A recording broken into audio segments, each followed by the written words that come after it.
لا إله إلا الله والله أكبر الله أكبر ولله الحمد. Ibadat haji pada hari ini banyak perbezaan, bukan pada rukun dan syarat, tetapi pada cara perlaksanaan.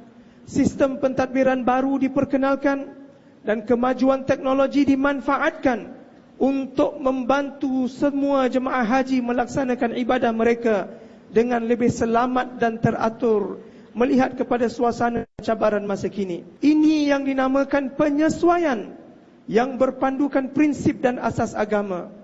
Ia sangat diperlukan untuk membantu kita menterjemahkan ajaran agama dalam suasana yang baru, suasana yang berubah, serta suasana yang rumit lagi sempit.